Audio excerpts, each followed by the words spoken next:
sometimes it has happened that, like we have gone to the extent of asking our guests to even set up a proper camera for video as well, just to, enhance the footage. For example, Mukunda's podcast, because he's our friend, we were like, make him do it. So he sincerely kind of, had a proper lavalier mic for audio and things like that, and a nice iPad for video. So that is something that you can request. You have to ask.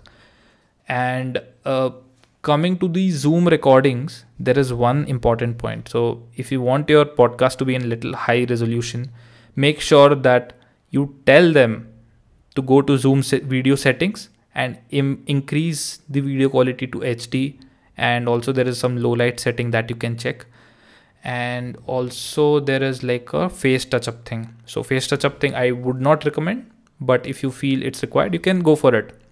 So there are those few things that if we can take care of, it improves your quality largely, because Zoom gives you two recording. One is like the tile version and the full version. When you're projecting out the full version, and if your video is in like 360p or something, it won't look flattering. So it's important that at least if it's in 720p or 1080p, that'll be great. Your video quality will look great basically. So just these are like small things which we discovered on the way, but were very helpful for us. So that's about production. I think we have more or less covered. So make sure, like Abhinandan said, like while you're taking time to discuss in pre-preparation with the guest, make sure that you also and make them understand about the logistics of things, how to record and what extra things you need to record. And like if they're recording their audio, it should be in aeroplane mode and things like that. So those are the other things. So I think we have more or less covered production. Now moving on to the next bit of organizing data. And I've been doing it for a while, and I learned it from Amit Srivatsa, one of our guests who had come for the personal finance one. He taught me how to organize data, especially while you're editing heavy files. And Abhinandan, do you want to take it? So that, because you learned recently. Yeah. So I think I'm one of those unstructured data people, right? I think data is in its truest form always unstructured. But that is the worst covered drive. If Virat Kohli played that, he'll become bored.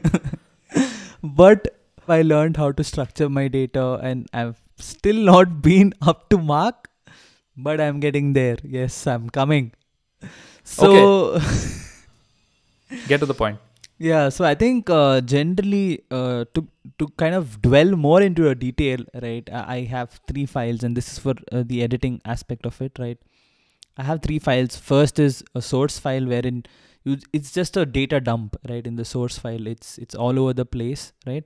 But it at least is in one file, right? It could be your audio, it could be your video, it could be any of the stuff, right, that you have. Yeah, supporting images, supporting resources, etc. Any media and all of that stuff.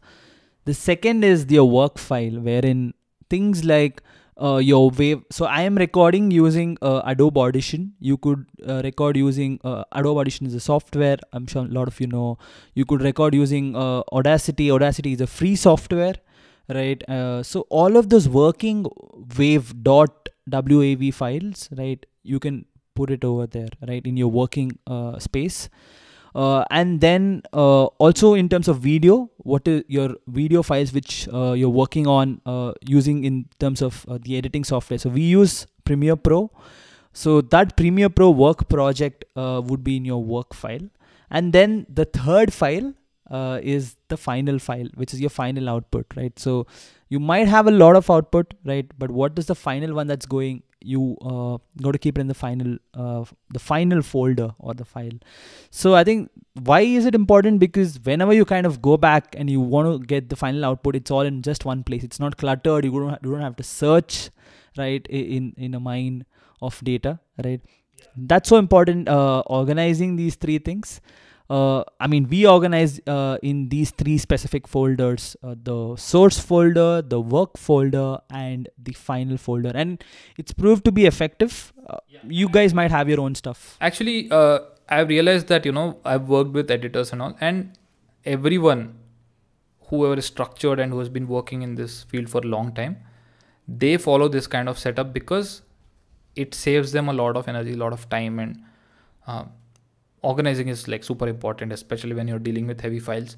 So source files, work files, and exported files. These three folders are like must. If you go and see any editor's system, these three will be there. They might have different names for it. Like work files may be called as open files or whatever.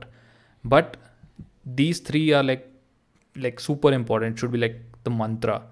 And the other thing is that when you are doing video, especially, this is super important.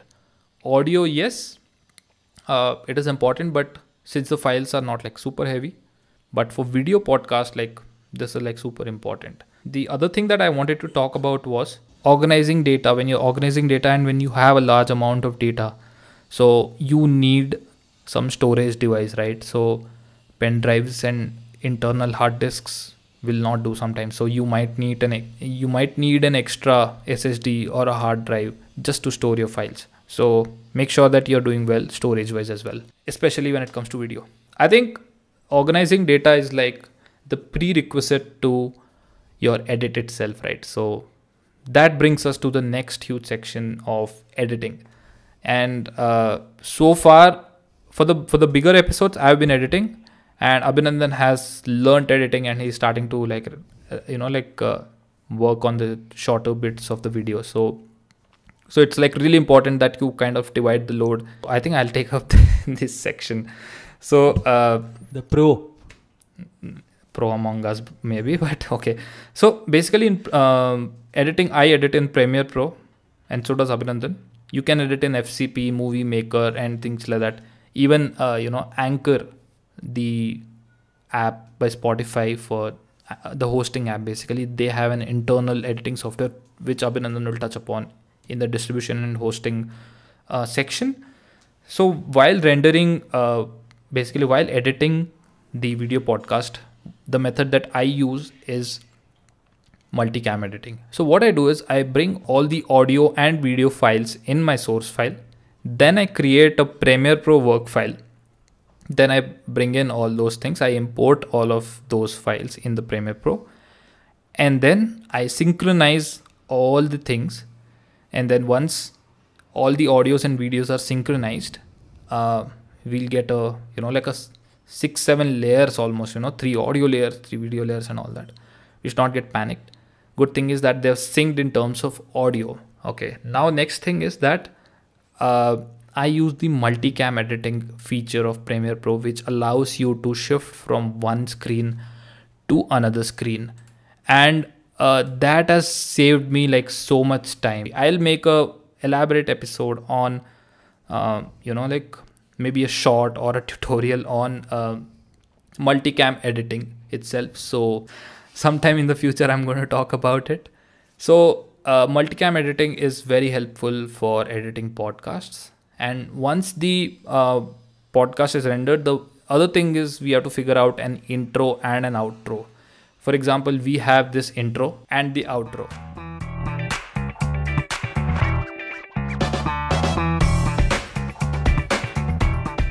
Which kind of has become synonymous to the Right Now show right now. So I'm having a lot of slip of tongues because I've been speaking for a while now. So did you have butter in the morning? Yeah, that's why. So it's really important to have a signature tune, like a jingle kind of thing. So right now we are using this copyright-free music. I'm sure in the future Abhinandan will compose something and we can have a proper our own native intro and outro tune. So that's what I do. Like I add this, and what I do a lot of times is, I add a hook sequence in the beginning, some interesting part where people talk, and that will grip the audience basically. And then we go to intro, and then the whole podcast, and then outro. And while the podcast is going on, I make sure to add captions like, the person's name, the speaker's name, what he or she is doing, and what are they going to talk about, what's the topic for the day, and also call to actions like subscribe to Right Now show or follow Right Now show, etc. So that is another thing. So we create all the sequences, and then I render it in whatever quality that I want. I try to render in mostly 1080p, so that because that's like the YouTube standard. And when it comes to audio, although we have WAV format files which we get, raw, it's almost like 500 MB per file, or sometimes 1 GB, 1.5 GB and things like that for a 1 hour file. What we do is whatever we have in the video, we take the same audio part only and render it out. And we render it out in MP3 high quality. And what happens is when you're uploading your audio in these platforms, they have a certain limit. You cannot upload, say, greater than 200 MB and things like that. So we make sure that our podcast is somewhere around, say, 70 MB or 60 MB. We do that audio and video rendering, and then next it goes to distribution and hosting of podcast. Now, since audio is super important, Abhinandan will talk about audio distribution platforms. Yeah. So I think you have probably by now thought about what podcast do you want to kind of do? What topics would you like to discuss? Who are the guests? You prepared with them. You've recorded a certain podcast. You've edited it. And then comes the $1 million question. How do you put it out to this wide world? And I think that's where the importance of a podcast hosting service and a distribution service, both of which are generally combined together, really comes, right? When you host a podcast on the internet, or if you take technology by itself, it has a certain space, right? So you have it in your system, you have a hard disk internally, right? And that's how it sits in your system. But when you put it out, you got to put it out, and someone has to really own that space, right? And there are different companies or different products that are there out in the market, right, who allow you to host your podcast on their space. So effectively, what they're doing is they're hosting your podcast, which means to say that they're providing the required space on the cloud or whatever it is, right? And then you've put all of it out on the internet, right? So there are different companies, there are different products, things like a lot of them are very famous. Some of them are upcoming. So you've once you kind of start your research, so some of the key hosting sites that you would come across are Buzzsprout and Podbean, Red Circle, Anchor. Anchor is something that we use, right? And each of them have a different plan, right? Some of them have free plans. Some of them had paid plans. Some have both, right? Free and then paid, right? So that's something that you got to look at very keenly, right? You got to read all of that stuff. What is in the free plan? What is in the paid plan, right? Then assess what is the priority of your podcast, right? Do you want to kind of just put out something, right? Or do you want to take, is it more serious in nature that you kind of want to put it out at a longer time frame? So in that case, probably you would have to go for a paid plan, right? And then always remember one thing, nothing in the world is free, right? Because for all of these hosting companies, it is a cost, right? For people who know technology, you got to buy space. If you have to have servers beneath. If you're on the cloud, you got to pay a lot of money to say if it's Amazon or Azure or wherever. Everything is charged, right? So effectively, somehow or the other, they would like to get it back from you if it's a free plan, right?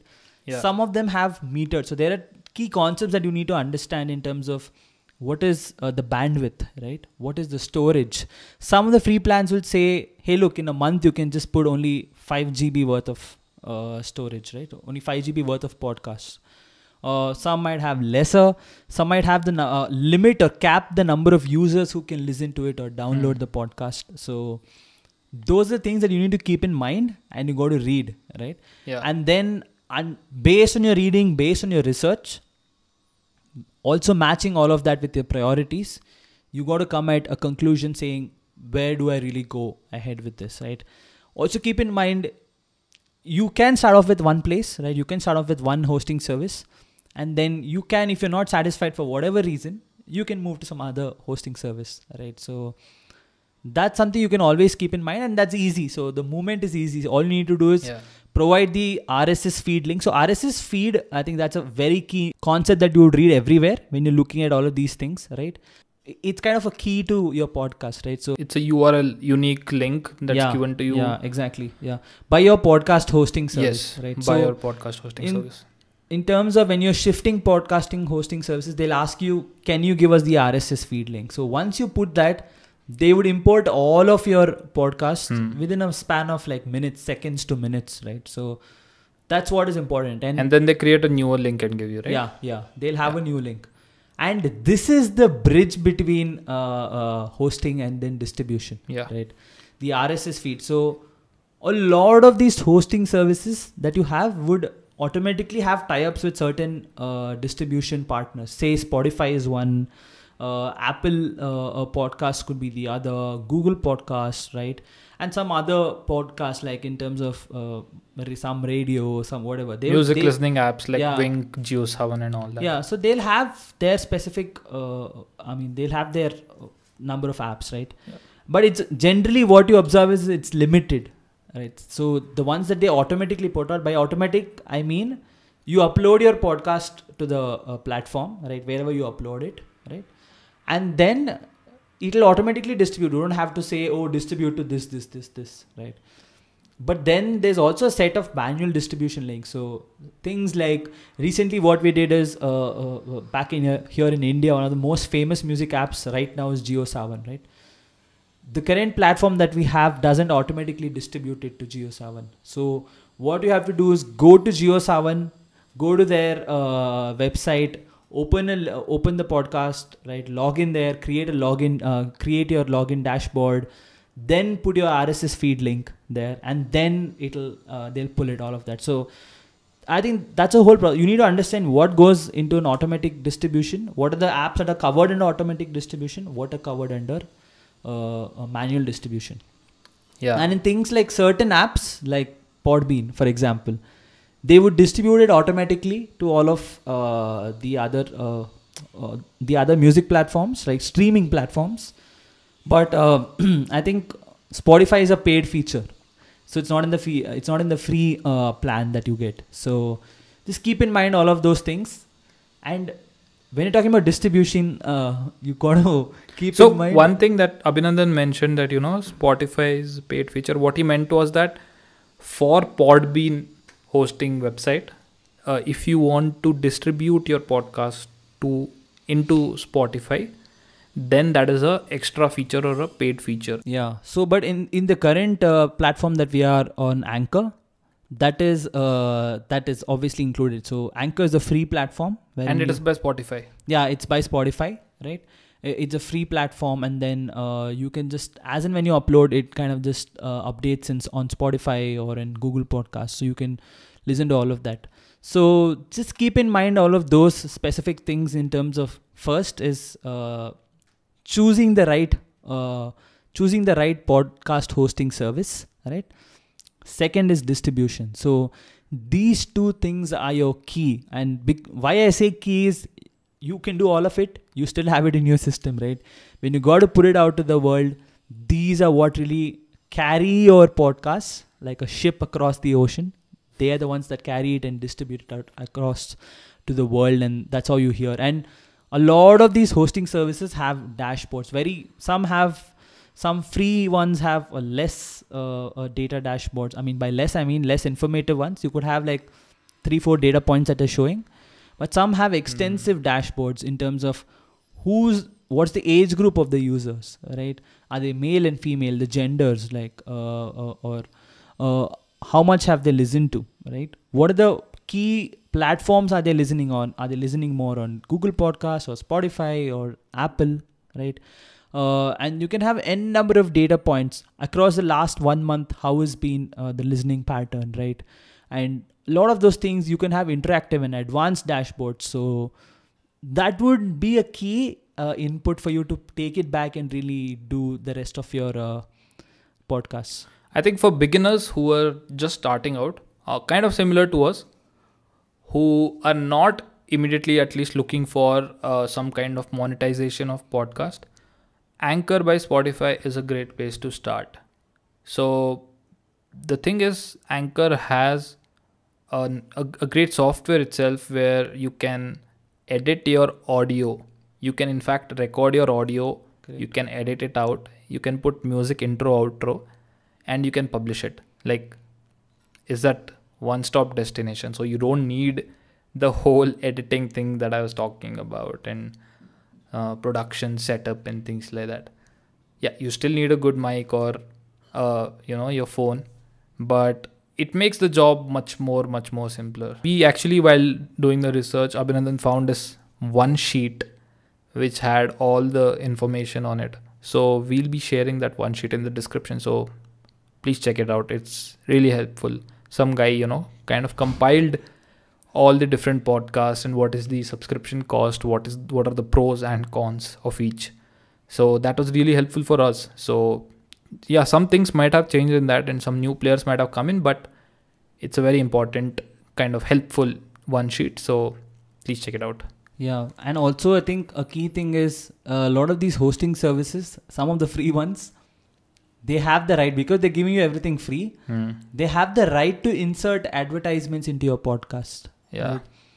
So if you're really jittery about that stuff, then you got to change your hosting service, right? True. But if you're okay with it, fair enough. So this again comes back to the point of listing down your priorities. All of your priorities is very difficult to achieve in a free podcast, right?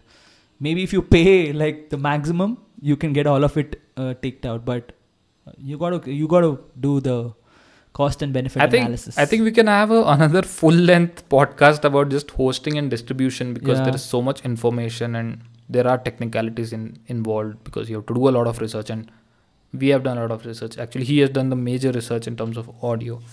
Now coming to the topic of video distribution, it's pretty straightforward. Post it on YouTube. Like, that's it. If you want, you can post it as IGTV video also on Instagram, but we haven't been doing that right now. Maybe we'll do it later. Podcast that is full length one can be posted on YouTube, if required Vimeo also.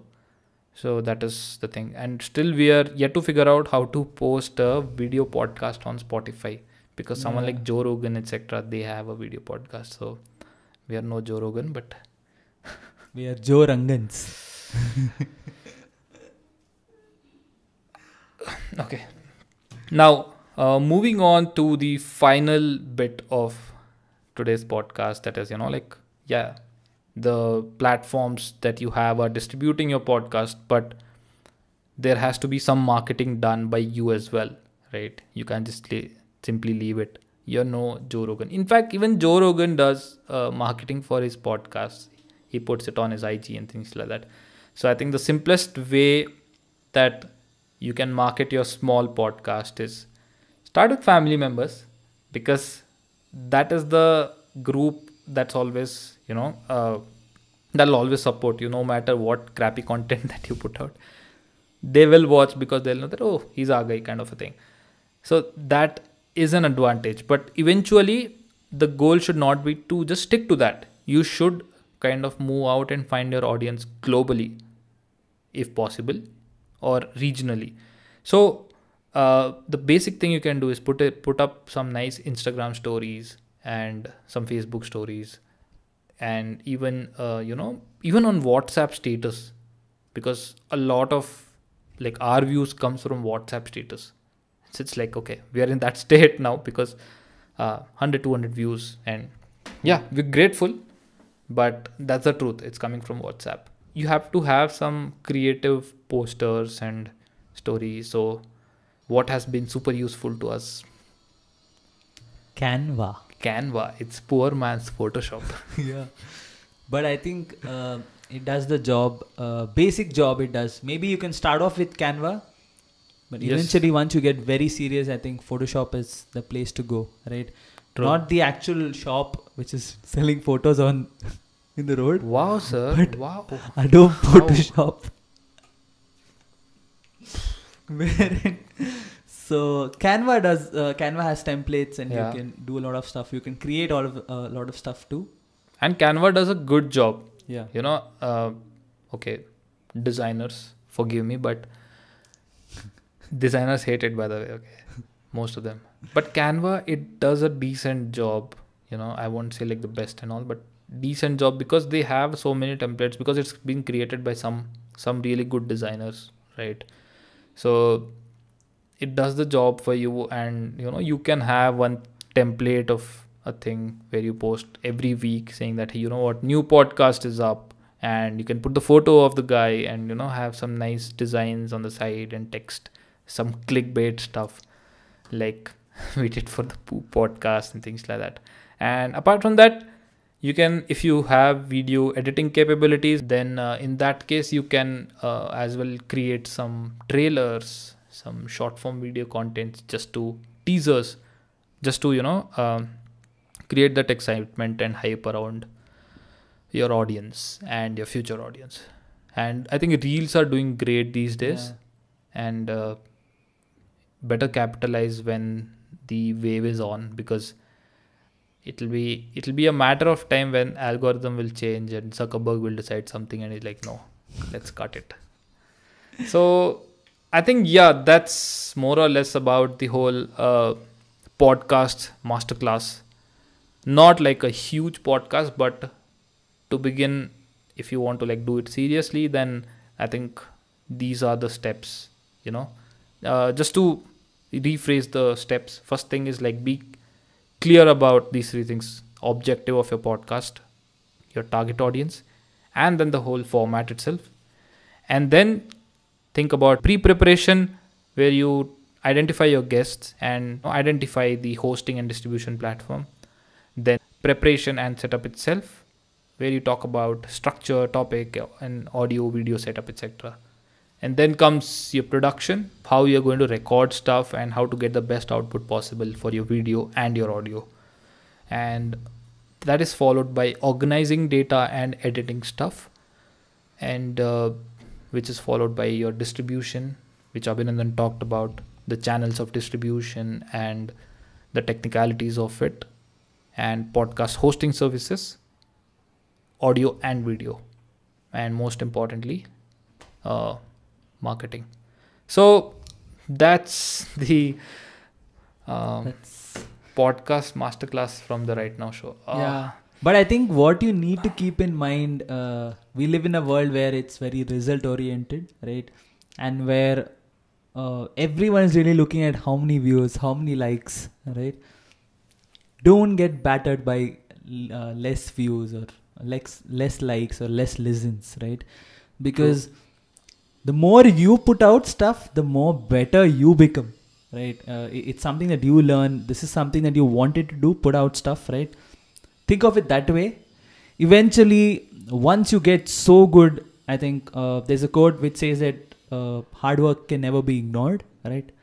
And then you kind of put luck also. I mean, you have a higher possibility of luck too. So always think from that point of view. If you see 150, 100, and I remember discussing this with Abhinav, and then he also echoed the same feelings to me. He said, let's just put out stuff, right?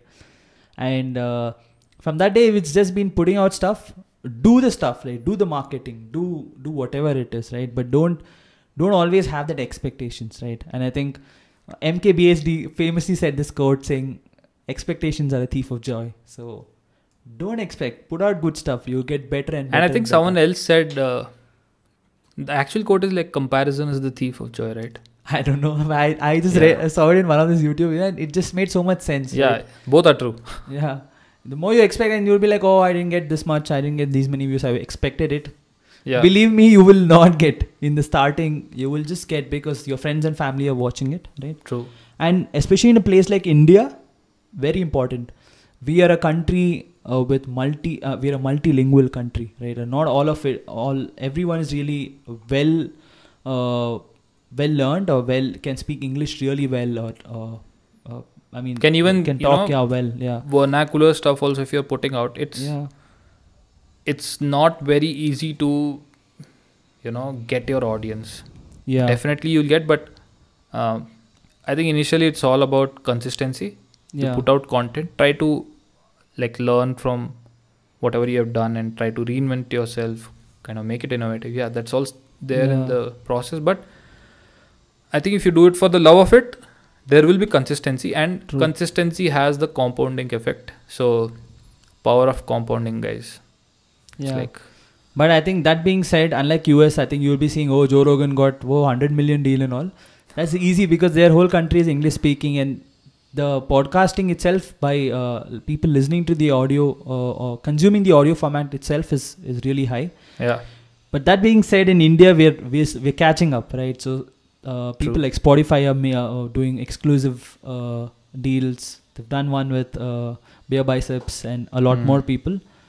We'll get there, but don't worry. We have a huge country on our hand, especially for people who are starting podcasts in India. But yep, all the best from the Right Now show. Yeah, that's it, guys.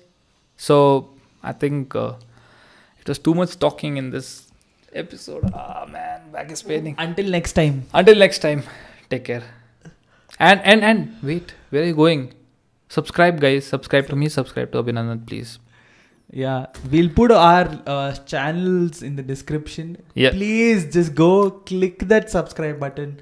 Click whatever the like, share, subscribe. I think you would have heard this some gazillion times. And let us know in the comments what topic you want us to talk on, what topic you want us to get the guests on, etc. So go ahead. I have a topic now. Can we go and eat and sleep? Yeah. Back is paining. Anyway. Okay, bye. Thank you, guys. Peace. Cheers.